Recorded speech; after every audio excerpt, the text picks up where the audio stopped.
Good day, ladies and gentlemen. Thank you for joining me on my webinar I'm going to be presenting today on coding in some of our custom parts using Python into AutoCAD, Autodesk Plant 3D.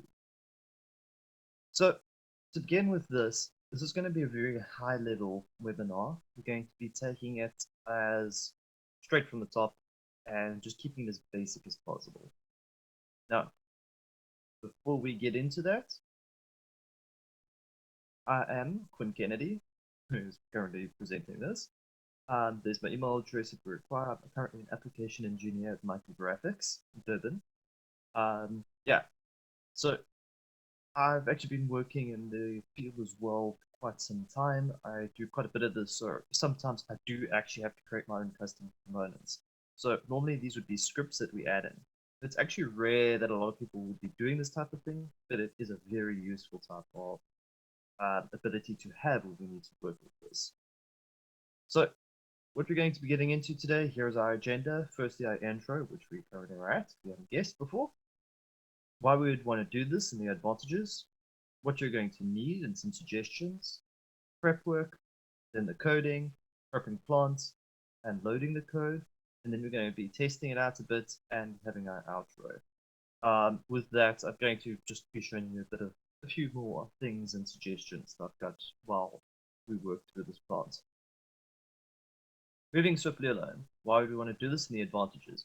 So a lot of this stuff, there was actually a really good document back from AU 2011.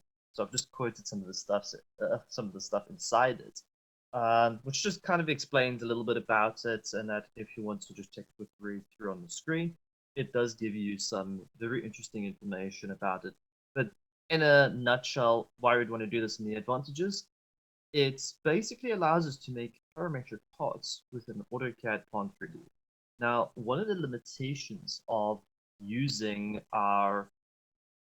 using a AutoCAD background is that we kind of limited with how parametric we can make parts. Now, if you're coming from something like Inventor or Fusion 360 or maybe even another program such as SolidWorks, etc., you're probably already aware that one of the major advantages of it is that parametric programming. And AutoCAD being the backing of Plant 3D, which was done as to allow a more well, should I say, an easier interface, especially for people who are new to the 3D scene or new to their actually working with this type of environment, to give them a familiar interface so that they could more easily integrate it into their workflow. So they didn't have to jump or do such a great jump to another program. So it's basically like have your cake and eat it too scenario. Though in this case, we do have to worry about a few things. And this is what makes our lives a little bit more difficult because we have to do this by scripting in Python. So just a little bit of also some extra information. There's already about like 20,000 different scripts inside Plant 3D itself. So there's actually a lot you can already pull from. But even though there's this massive library you can use, we can always add a little bit more, customize it as we need. So just a bit about the background about how this works. So in our Plant 3D, when we were wanting to do these custom scripts, there's two different sections. Now, specifically, the reason why I mentioned this as a Python is because Python is normally used to customize things like your piping components, nozzles, sports, a handful of other things. But these are our main things that we are wanting to look at. And this is what our Python is going to do. And now, if you're remotely aware of Python, and like I said, please bear with me. This is not meant for low level. This is a very high level overview. I'm not going to be going through Python coding as in it's basically the ins and outs of it, etc., etc. We're just going to be looking at the code. I'm going to be explaining a little bit about what it's doing in the top here. So don't worry, this is not going to be an in-depth Python tutorial. So just to let you know that .py is the Python file extension, so that if you see the .py on the end, you know it's there. Please keep that in mind, as it does become important a little bit later on. So with this, like I said, we can create the piping components, the nozzles, and the supports. And you'll see below that I've got my .peqx, which just says equipment models. So you probably are aware if you've used Plant for any form of time, is that when you're creating, especially like equipment templates or when you're loading them in and out and working with this, that PEQX would look familiar because that is how we drive it. So it's not going to be our main focus here. I'm just mentioning that it is there, and we can use our XML editors, etc., and that to edit it with a little bit of programming with that. But that if you can master the Python section, personally, I feel that the equipment section is far easier. It's much easier to understand.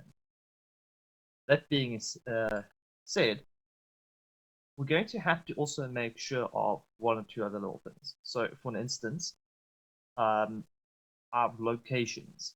Now, when we are saving our scripts and our locations, unless you've got a specific customized location that you are going to be using, such as on a network, so you can easily share it, these will be with your normal content files, wherever it be. Now, as a normal standard location, normally it installs directly into the root of your C drive. So it's C drive, AutoCAD, Plant 3D, whatever the year is, content, CPAC, common, and then it would either be in custom scripts or equipment. Remember on our previous slide, we had our PY and PEQX. So in other words, the PY at the top would be under your custom scripts, and the PEQX would be underneath your equipment. Custom scripts and equipment.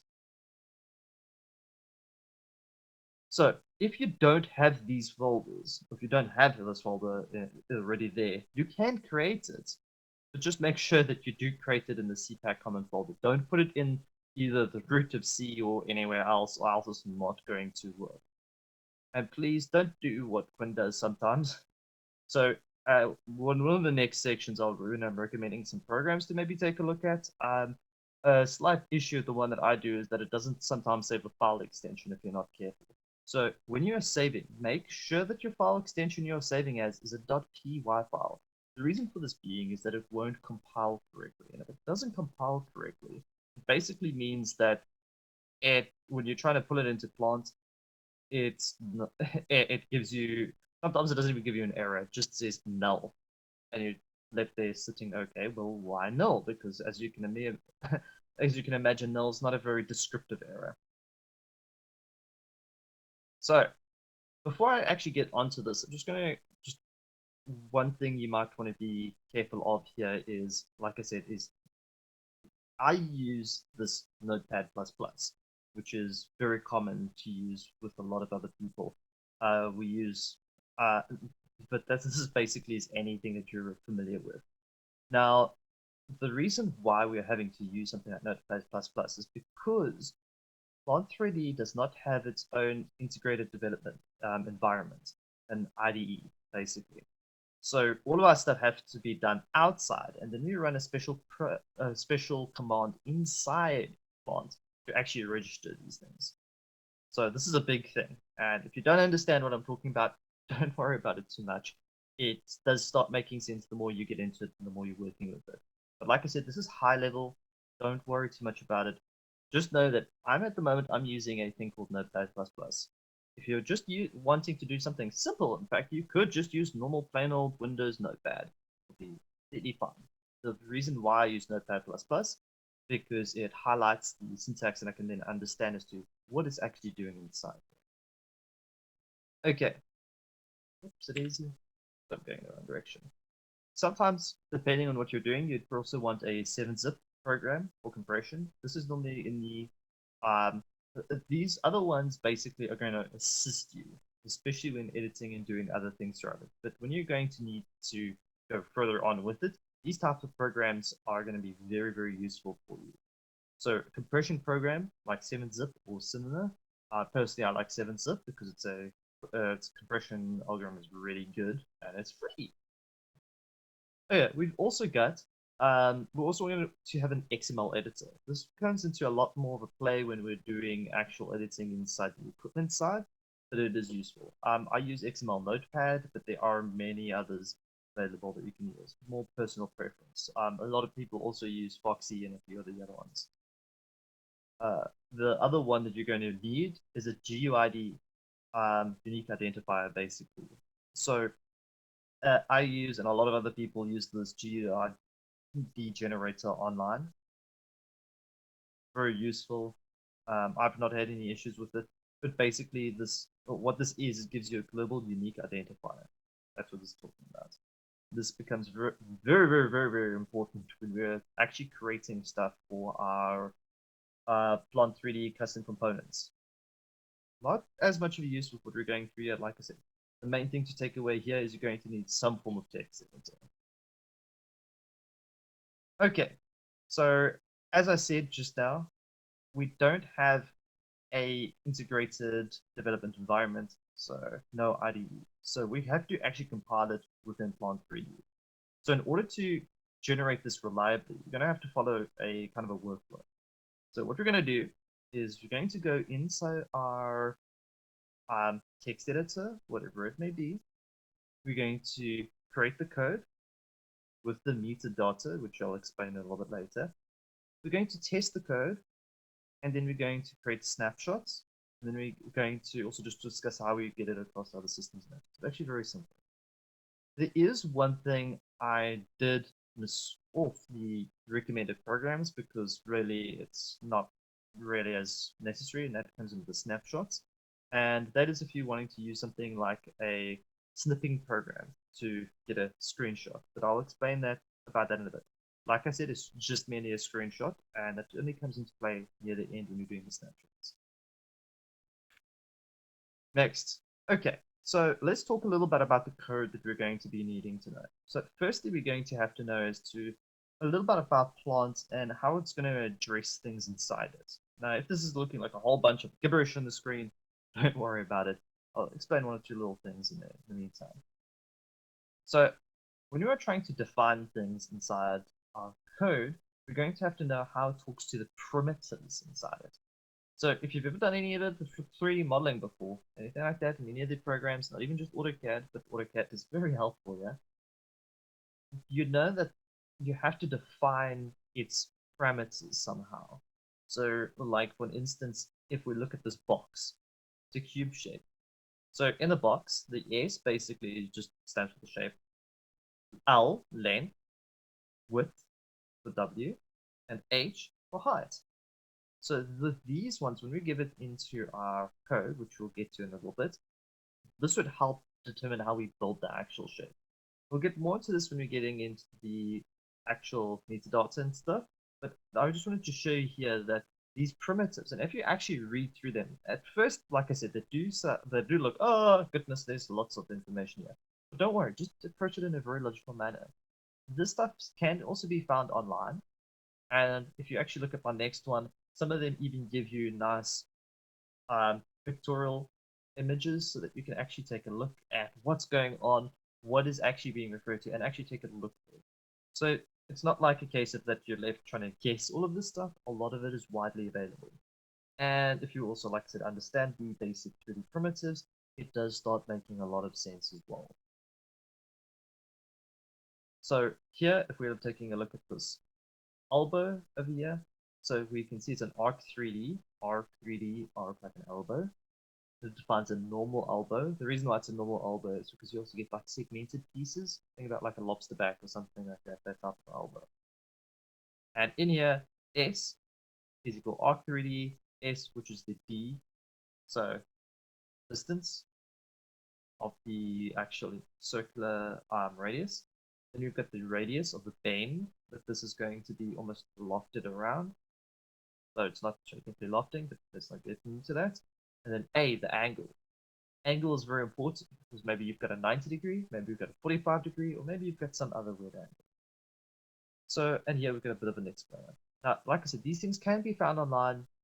More than easy, just Google them up and look at them. I do recommend taking a look at the AU classes. They're very helpful for getting into more deep. Like I said, and I'm going to keep saying this is a high level. I'm not meaning to scare people away with this. So then what we do is once we've got basically these primitive shapes. We'd then take these primitive shapes and then we'd apply some modifier functions, etc. to them. Don't worry about this. This is basically how we're going to interact with it. So if you're used to 3D modeling, you may be used to, especially in AutoCAD, like we'd have to take one 3D solid and combine it with another 3D solid. So we union them together, or otherwise we subtract them together. You can also see the difference between the two with the intersection, but we're not going to be going into that. This is, like I said, high level. We can also then do a few other things like translation, rotation, etc. These are there, like I said, you can also find these online. Just be aware that you've got your primitive shapes that can then be modified, etc. with our modifying functions. We can then also do requests, etc. from it as well. As you can see, this is quite a substantial list of things we can do. So the main thing here, and this is going to be the actual meat of what we're wanting to get into here, is our script itself. Now, with our script itself, we have to, you may look at something like this, and now this is actually something I've taken from different places. I've played around it with a bit, and I'm trying to make it as simple and user-friendly as possible. We're still maintaining some elegance in being able to do this like alignment system at the bottom here, which I've not particularly done right, but hey. Well, basically what I'm always trying to do is get it to automatically align, because I saw this piece of code somewhere and I was trying to mimic it. So with that being said, what we're looking here is just some of the information here, some of the syntax, etc., being highlighted like you would if you were looking at, I use, like I said, Notepad++. So that's why some of the stuff is colored in. This doesn't make sense to you, don't worry too much about it.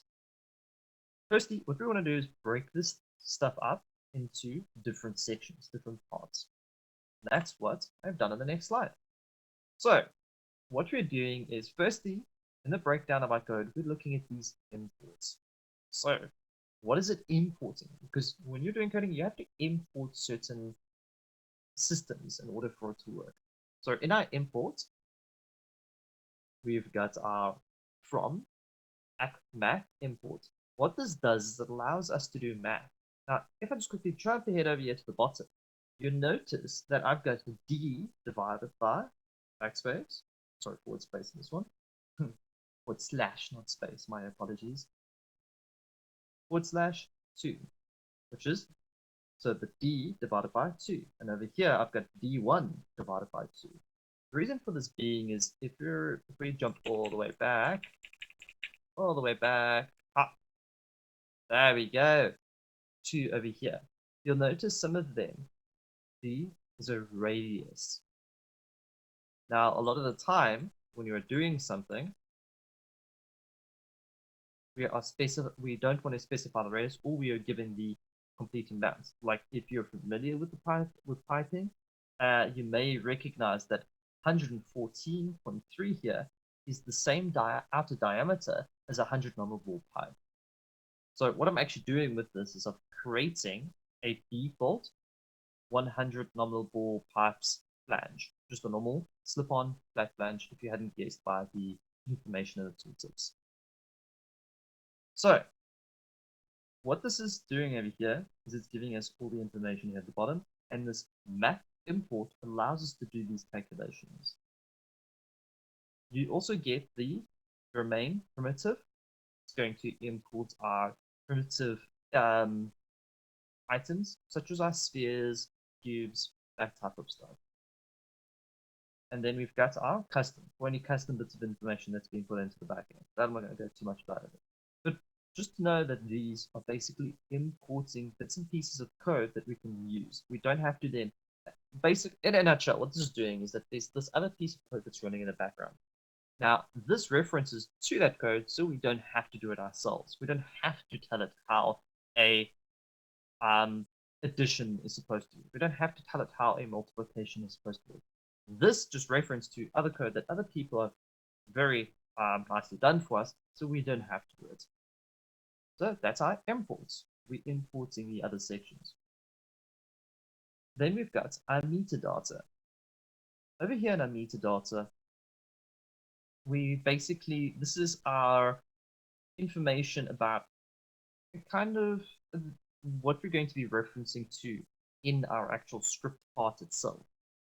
So this, in other words, is saying like, okay, in our active, don't really worry about too much about what he's doing. But what this is basically, just a little bit of a nutshell. So normally in our active, if you've got a group, you're going to have your parameters, etc. and that below. So active, sorry, going back to that, is normally sits at the top, and this will tell us if our, well, it'll define basically our functions, etc. inside here.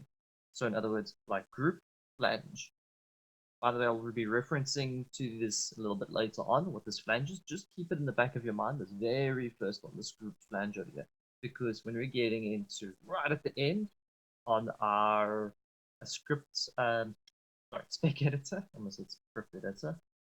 When we get into our spec editor, we are going to see where this is actually referring to and why this is important then.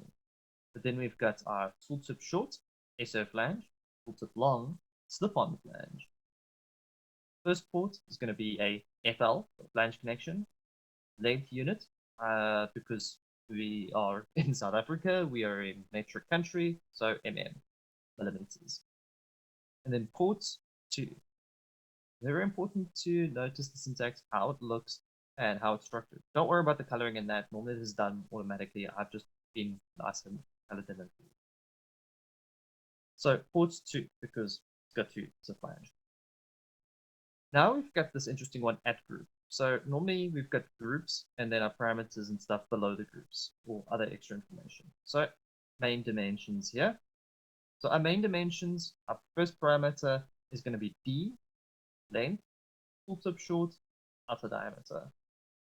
So all this is going to say is it's defining, okay, well, we're going to have some form of dimension, some form of thing parameter that we're going to be putting in, and it's going to be a length. So that's its name. Whoops, excuse me. So that's its name, D. Now, if you'll notice down here, when we just later, you'll notice we've got D at the bottom, D over there. So what it's saying is D is a length, and the tooltip when I'm going to hover over that is going to give me that information. But then also I've got D1 is also a length, tooltip short, that information. And D1 is over there. Same with T, same with OF. Don't worry about OF and this K thing for now. It's kind of stuff that I was, like I said, playing around with trying to get this information to work correctly. So what I was actually trying to do is get the ports to work correctly with the offsets with the weld thickness. But don't worry about that. The main thing to take away from this is you're defining it over here, or you're calling it, and then defining what the actual values is at the bottom. That being said, that was the metadata. Now we're going to actually take a look at the script itself. Now you'll actually notice that the whole script, the whole thing that drives most of this other stuff. So all this kind of stuff over here is the setup phase, if you want to think of it like that. The bottom over here, we've got the actual meat of it, what we're actually going to be working with. In this case, it is very, very simple. We can take this to the 9th degree and make this very complex if we wanted to. But that's not going to be the focus of this. This is just to show you how to begin and how to work with it. Because without a kind of a good workflow and understanding of like how to first get it in, you're going to be stumbling. And I highly recommend you start off with something simple like this right in the beginning. Don't add too much to it. Just create something very simple that you're going to need. Because if you do try and go in deep straight off the bat, you're going to run into issues and you're going to frustrate yourself and it's not going to compile, it's not going to work, and you're going to be pulling your hair out for many, many days trying to figure this out. Start something simple, then work your way up from there. That being said, if we're taking a look at our shape scripts over here, you can see we've got a def, SO flange. By the way, you may want to be, I'd highly suggest you call the script itself when you're saving it as SO flange itself. This way it knows to what it's talking to. So this is the name of your script, basically. You'll notice it's even in purple or magenta, if you want to be technical. So what it is, S, D, 210, D1, 114.3, T10. Now, if we take a look here at the bottom, so now it's putting out function, which is cylinder, F is cylinder. So the shape is going to be R equals d divided by 2. So half b, t is the thickness, and then O is going to be our D1, which is going to be 114.3. Basically, what this is going to do, if we go all the way back up to our cylinder, normal elliptical cylinder, S cylinder, so SRHO. And now, not a lot of people know this, but when you're doing a cylinder, you actually do also have a variable in there which you can create a hole through the cylinder at the same time. And what some people do is they will try and, when they're trying to create this type of a thing, they will actually create two cylinders and then subtract the one from the other. Which there's nothing wrong with it, but it's extra steps. It's more than necessary. We've already got that functionality here due to that information being right there and accessible. So why not take advantage of it? So in here, I basically created a flange with just this two lines over here. Quite quick and easy. If you want to make it more complex, you want to make it more functional, you can always go ahead. You can always add more once you get something stable and understand it. But this is basically all I needed to do to create the code itself. Now, when we're taking it from there, we're going to have to try and get this into it. Now, I'm going to be jumping around a little bit over here. So firstly, oops, not there. I'm going to take a look. So this is Notepad++. As you can see, I've now got the exact same thing written in here. By the way, if you are going to be using Notepad++, you'll probably look and find that it looks something like this if you start typing out in here. What you want to do, go to language, and then change your language to Python. As you can see, it highlights all necessary information, etc. The main things you're going to have to be aware of here is that when you are saving this, like I said before, file, save as, when you save that, make sure you save it as a .py file. Now, I'm going to jump to my custom scripts, and you can actually see it's there, soflange.py. So you're literally, you can use the drop down. In my experience, sometimes this derps out a bit. So just to make your life a little bit better, I'd say, there we go, py, Python file, and go .py, and hit save. You probably won't get the replacement, but I'm going to click on the replacement in mine. Now, what this has done is it saved it into my directory.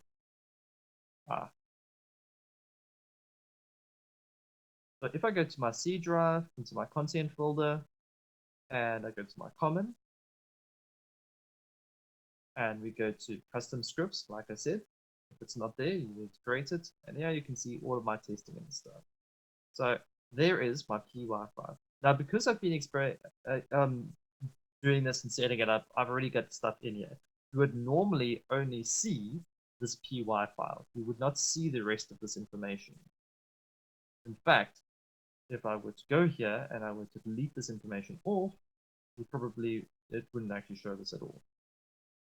So what I'm going to do is I'm going to select this one, click all of that, and I'm just going to drag that into there. Same with all of these.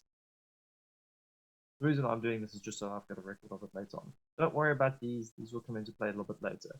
But normally you wouldn't even see these. You would just see that file, the py. What we need to do is we need to go into our Plant 3D, start a new drawing, and then you're going to use some special commands. Now, these commands are going to be Plant register custom scripts, and then once that is done, we're going to test our scripts.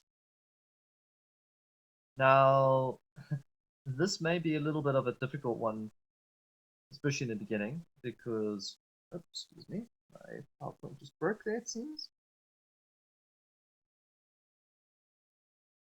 So we're going to need to use our appload command to then load up that specific section of plant that we're going to need to refer to, because most of the time that won't be loaded. So we're going to type in the command appload, enter. We're going to go all the way down. We're going to find PNP 3D ACP adapter.args. There we go. PNP 3D ACP adapter.args. And we're going to click load. I've already got mine loaded, but that means that it should say on your side loaded. If it is already loaded, cool, 100%, then you just confirm that it is loaded.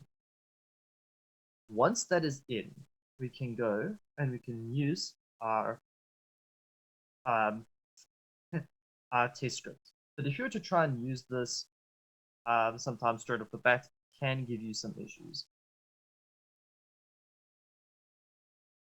Because one of the problems is that we haven't registered this thing yet.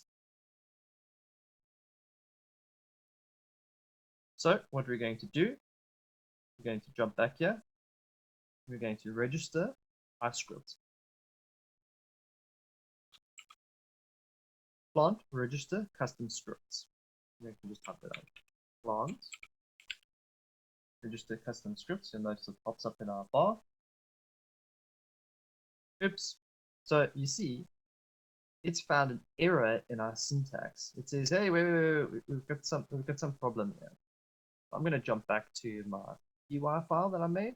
And I'm going to take a look. Where's my error in my syntax? Oh, wait. I see. I have forgotten a comma off there. I'm going to click save. Now that that's this shows as to how finicky this can be, and this, by the way, is for programming. We've got my little comma off. I'm going to hit save. I'm going to pause that, jump back to here again, and I'm going to rerun that command. Plant register custom scripts, enter, and it's done. Now, if I go back here, you'll notice that those other files are back, not just the pictures, but the files themselves as well. Once you've done this, now this is where people fall short here, and they always make this mistake, is once you've done this, you have to close plant. Going to save the changes? Yeah, sure, why not? Don't worry about that. Just something I had in the background. Once plant is closed, relaunch it. There's actually a script you can type in to do this. Just give it a sec.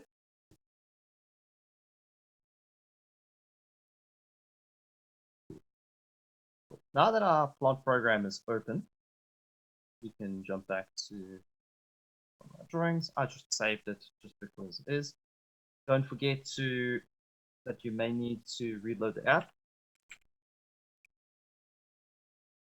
Upload.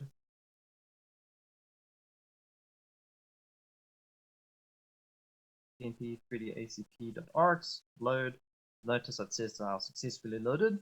Cool, I know that it should work. Now, what I can do is now I can get into the meat of it. Now I can test this. The reason why we've just loaded that args file is because now I can run my test script.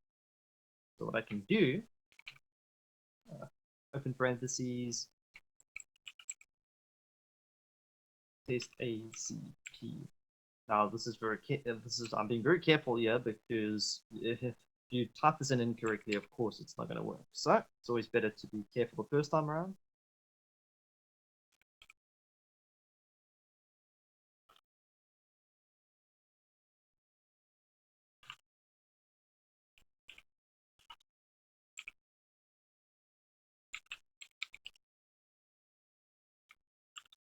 And close parentheses. Okay, so I'm typing in test ACP script,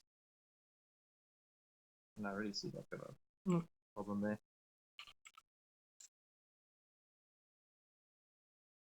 Oh my goodness, I missed the point.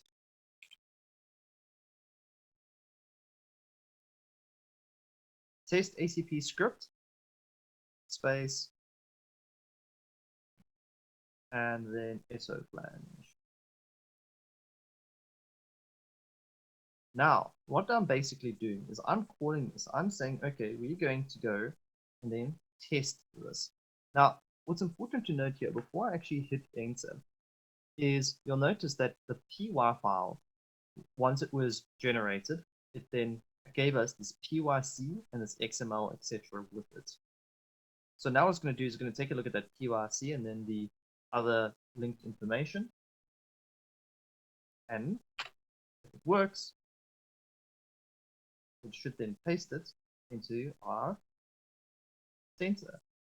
So now we know that this should work. It should work with this. And all we've done now is just test that thing out. That's the reason why we ran this specific thing. By the way, that was actually a Lisp routine that we ran. It's part of the reason why we had to run why we had to activate or upload the PNP 3D ACP adapter.rs. Now that we've confirmed that the geometry written in the code is actually working, we can actually take this. Now, basically, the hard work's done.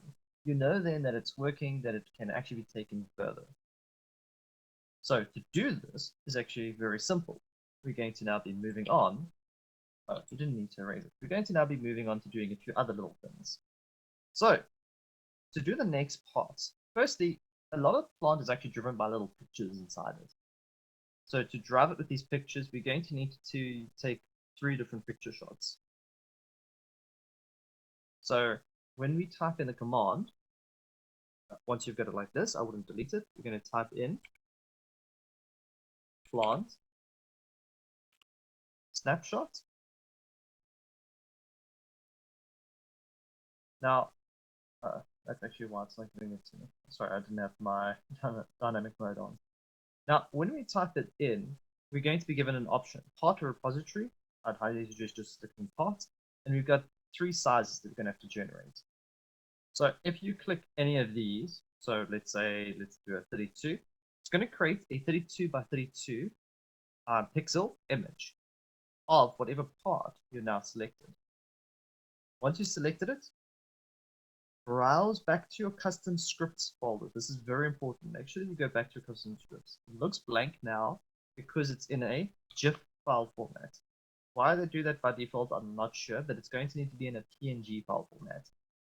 Now you've noticed, actually, I've already got all of these pre-generated. It's part of the reason why I didn't want to go through doing it again. But I'm just going to select one of them because I don't really want to retype out this information. Because in here, the syntax is very important, what you're actually putting in here. So what we're doing here is you can see SO underscore flange. So that's, remember, the name of my script, underscore 32. So when the program is looking, it knows when it needs to pull up the 32 pixel image. So 32 by 32. You'll look at the dimensions of PNG. You'll notice it says 32 by 32 and then the size. So when it's looking up for that specific size, it can pull out that information. When it's looking for the 64, it can pull out that information. And then we've got our 200 by 200, and it can pull out that information. Now the next one might be a bit puzzling because you can see that we've got a 640, but we didn't have a, remember, we didn't have a 640 available yet. So this is where it takes a little bit of jiggery-pokery to try and get the thing right and make sure that it works. And I'll explain that in the next section. Just remember this, that the 4 sizes we've now created. Now, if you've actually done some work in the spec editor or catalogs, this probably looks familiar. So normally what you do is, like I said, just turn it off over here.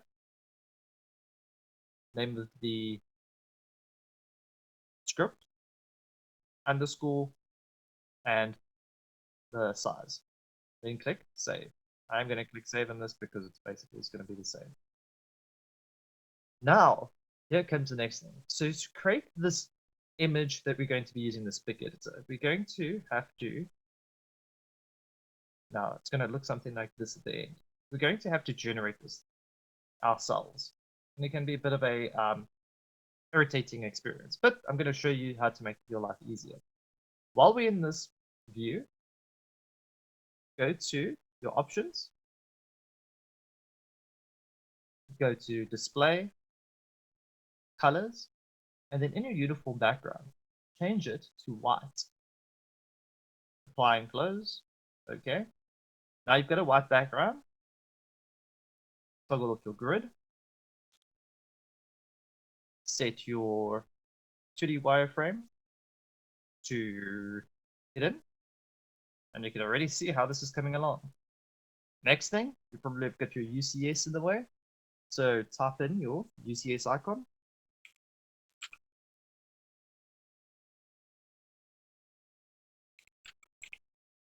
There we go, UCS icon. And we can turn it off. There we go. Now we're almost there. Now we have to create our dimensions. So what you may need to do is select adaptation, whichever one you're using. It may complain at you. I think 1:4 would be good for this one. So it just changes my scale down at the bottom. If you wanted to and you wanted to get a before there, you could change it beforehand and not be presented with that prompt. Next, I'm going to do linear dimension. And I'm going to say, okay, let's do a quadrant between that point and a quadrant between this point. As you can see, it's a little bit small. So what we may need to do actually is create a dimension specifically for that. I need to quickly check my standard. I don't think my standard will work, but it may be what we require. Nope. So what you're going to have to do then is just create a customized one that's going to suit you for the specific task. What I have done is I do have one over here that's already been done basically. So what I did in here is I literally went and I created a text style and I created a dimension style based on there. And this is basically it had already been done with all its dimensions. And as you can see, it's actually just a normal 3D view, just with a white background and hidden set as the graphical display. Once this is done, you can go and you can do, okay, cool, well, I've got this, and you can use any one of our favorite screenshotting apps. I prefer using ShareX because it's quick and easy to use. It's also free, by the way, so its name is ShareX. And what I can do is I can hit print screen. I can take a screenshot of my current work area. I can use my crop image, and then I can start playing around with the size. Normally what I'll do is I'll just draw a quick box around it. Take a look. Okay. My X is 463 and my Y, or this is 12, but it's actually W I'm looking at. Sorry, height I'm looking at. Drag it down to get to 640. Because I know it's by the way, the image size, if I haven't mentioned it before, it's 640 by 640 that we require.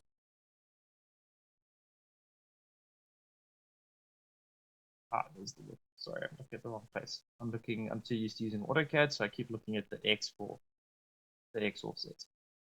Okay, so now I've got 640 by 640. Now I can drag this around and try and, oops, get it roughly where I want. Obviously, when you're doing this correctly, when you're wanting to do this, you'd be a little bit more neat and fanatical about getting it zoomed correctly and making sure it's fine. But now, once I've got that, then I can go and save this, and then I will save this as my end file creation. You can't actually see it, but it is 640 by 640 here. If I look actually at my preview on my left, you can actually see that it's clearer as to its rectangular size. It may take a little bit of playing around and poking at it to get it 100% right, but you'll eventually be left with this. A big thing over here that you may have noticed is that we are now putting all of our eggs into one basket. All of our custom components are now going into here.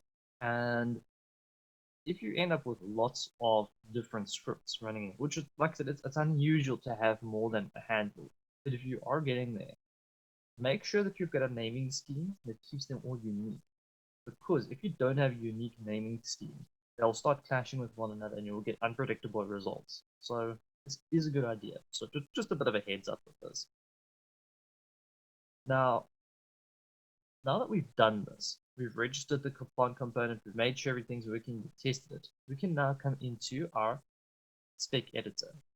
And you'll notice that I've actually got one already set up. This actually is a working component, kind of. It's still busy testing. I was playing around with a few ideas with it. But now, when I go create a component, and I go into flanges, and I go all the way through my flanges, you'll notice there is my slip-on flange that I've just created. Let me select it. Now I could actually use this in the end. As you can see, it's using one of the pieces of information that we've got in the back end. The one of those pictures we've created. If you're curious, by the way, the reason why it looks a little bit different is because of there was a change basically in the graphics engine in the back end. So that's the reason why the other plant pieces of equipment look different. Unfortunately, there's no real way to rectify this. Well, I suppose you could maybe rectify the picture itself, but that is an option. So, remember when we were looking at, when we were looking at our code, I'm sorry, I'm going to get it over there again. When we were looking at our code, we had @active group flange. Now that is basically in the piping components where it is busy putting you. So as you can see, flange there. Remember I said, remember where that group was, right in the beginning. Oops, sorry. Let's jump back here.